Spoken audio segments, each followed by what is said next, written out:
All right, I opened up hive number 1. There are tons and tons of bees.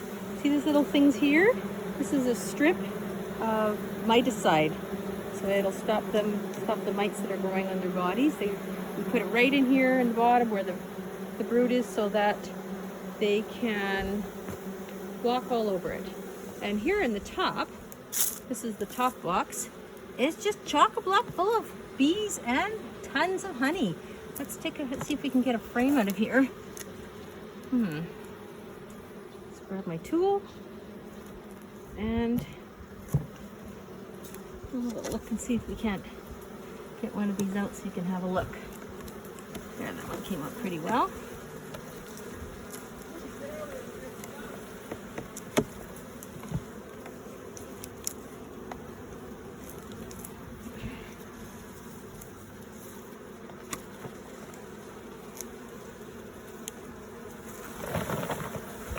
And there you can see lots and lots of honey and lots of bees.